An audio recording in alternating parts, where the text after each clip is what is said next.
I'm Sue Davis, and this is my husband, Larry. I'm a registered nurse and the CPR instructor for American Heart Association. And our story started on Saturday, February 19th. First of all, we lost power to our house. We had no electricity, no heat, no house phones. So we went out to a movie that night. And after the movies, I started to have a little bit of pain in my chest, right up, actually more in my shoulder.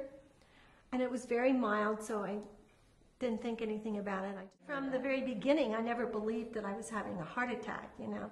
I've always considered myself very healthy, and I exercise and eat a vegetarian diet. And my cholesterol was good, and my blood pressure was well controlled, and I just kept thinking that I was not having a heart attack. When I told her she had a heart attack, she totally denied it. I mean, in the hospital, she said, "I did not have a heart attack."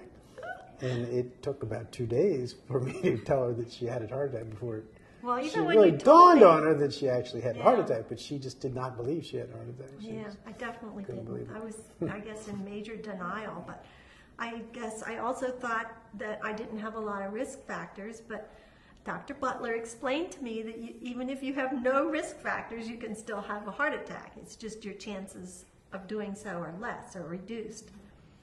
I think I just feel so fortunate to have survived all this, and I'm so grateful to so many factors along the way. But as a Heart Association instructor, one of the things I think about all the time since I recovered was the chain of survival that we teach in the CPR courses. And the first step is that it's important to call early 911. So if somebody's having chest pain, it's important to not delay and to make that phone call for as early as possible, you know, especially if you've had chest pain for over 5 minutes. So my hero here called 911 for me. And the second link in the chain is early CPR.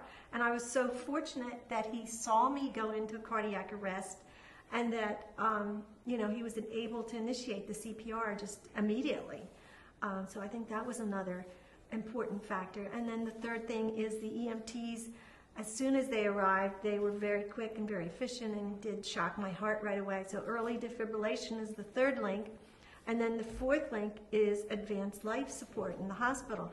And I think that they must have called ahead and had Dr. Lewis waiting for me at the hospital, because he was there when I arrived, and he quickly figured out that the major artery to the left side of my heart was 100% blocked, and then proceeded to place a stent in.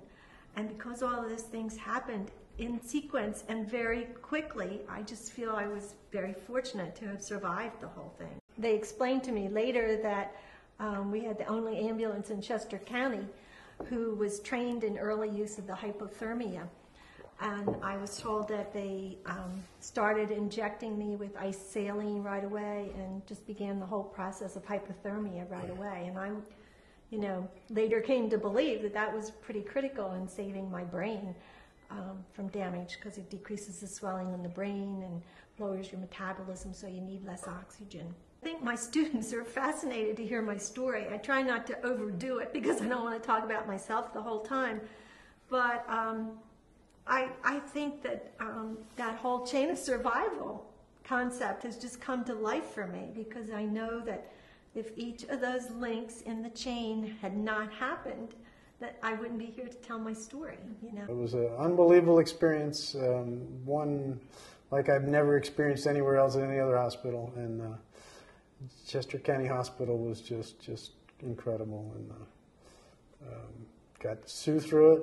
She's a miracle. Got me through it, you know, and I just can't say enough about it.